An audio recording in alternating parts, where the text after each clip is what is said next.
I don't like saying it because I don't want to get in the habit. So I find it really hard to say it. And I used to say it like this as a kid, and I like untrained myself. So yeah. I've heard that too. You're right.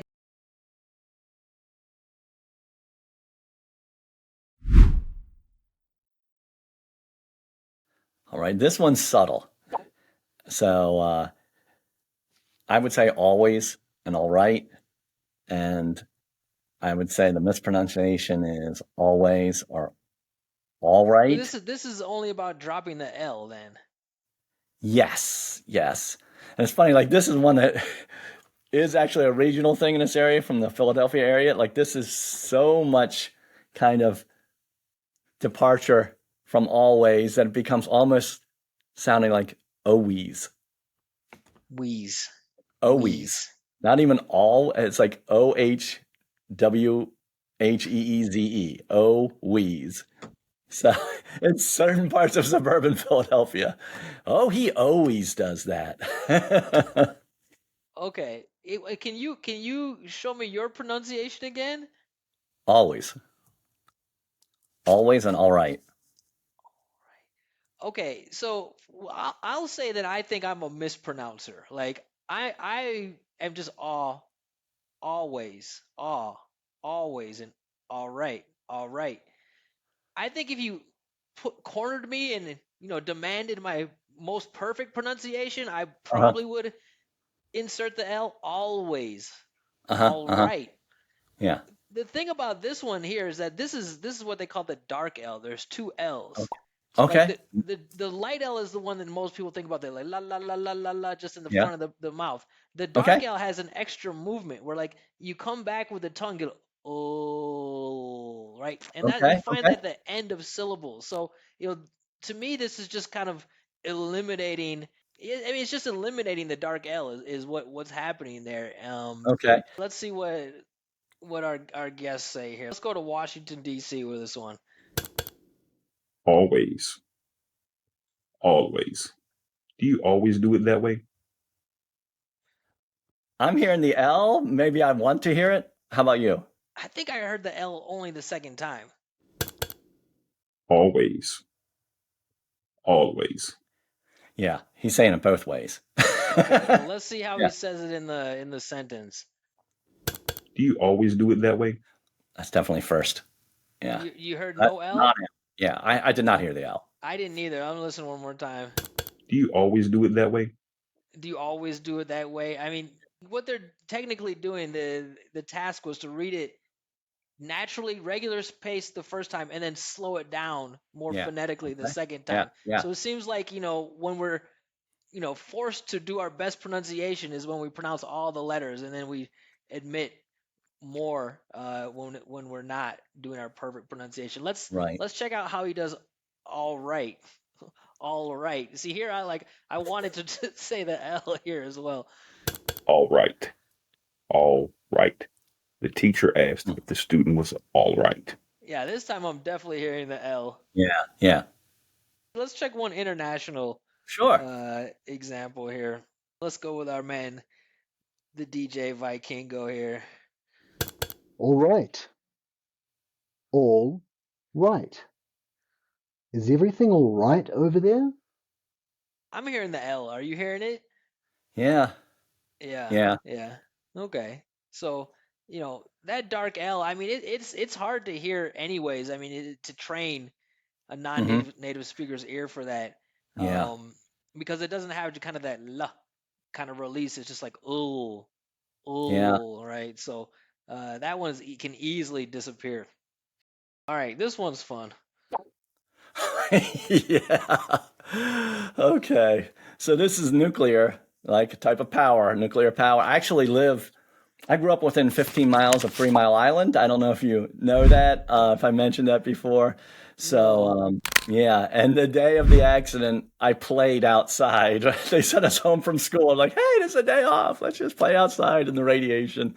But anyhow, this is kind of famous for one of our past presidents saying nucular. Was this a Bush? A Bushism? Yes. Or yes, okay. Bush. Bush too. Son of Bush. Yeah.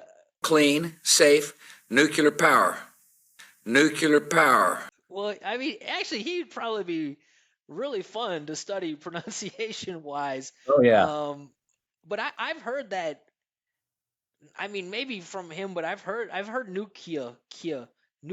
I don't say that. It seems too difficult. It's just extra effort. I definitely am a nuclear person. Yeah, it's almost Nuclear. nuke-you-ler with some people. Nuke-you. I have trouble. I don't like saying it because I don't want to get in the habit. So I find really hard to say it. And I used to say it like this as a kid, and I like untrained myself. So Yeah, yeah, I've heard that too. You're right. Nucular. yeah. Where in the world could you get that? Looking at the pronunciation, like where would this Well, yeah. Q Chat GPT says from similar endings, circular, spectacular, things like that. circular, spectacular, nuclear? Yeah. So That is funny. Okay, let's check Australia and England. oh, it'll be interesting. Yeah, because we're gonna get that R. Nuclear. Nuclear. They're discussing nuclear power alternatives. Nuclear. Okay. When she says it in a sentence, I almost hear the R in the transition when she says transitioning from nuclear to power versus the individual word. Let's listen to it again. All right. Nuclear. Nuclear. They're discussing nuclear power alternatives. I think I do hear more of a R, nuclear power alternatives. Like they seem to use R more with linking. Like you see, yeah, you did mention earlier, yeah.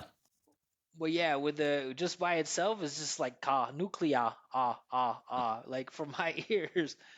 It'd be interesting to hear what that would be like with the U in the middle. So it'd be like nucular. Like I can't even say it. Yeah, nuclear. No, it's impossible. Let's see British. Nuclear. Nuclear. Nuclear. See, when I was listening to him, I thought it sounds like he's saying Claire almost, like nuclear. Yeah. Nuclear. Nuclear. They're discussing nuclear power alternatives. Yeah, I'm hearing nuclear. Yeah, nuclear. It's weird. It's like he's right on the edge. It's almost a mixed like sound. That soft R. I wonder how it would sound compared to a really strong Boston accent. For a nuclear disaster. For a nuclear disaster. This is a good one here. This was a little bit unclear for some, and when I looked it up in the dictionary, it confirmed that it's not clear or settled. This one here. Oh yeah. So, PRIM-er is the book and PRY-mer is the paint, right? So if you have introductory material like, oh, we need a PRIM-er on this for whatever, for new employees as part of their onboarding, right? But people will say a PRY-mer all the time.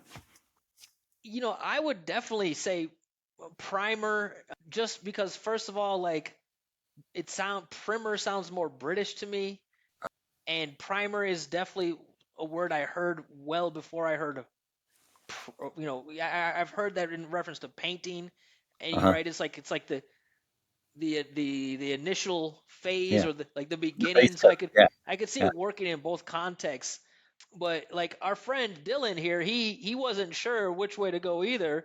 He actually recorded it both ways. Like PRIM-er. PRIM-er. Mm-hmm. The document is a PRIM-er for new hires. So he gave us this one, and he also gave us PRY-mer. PRY-mer. This document is a PRY-mer for new hires.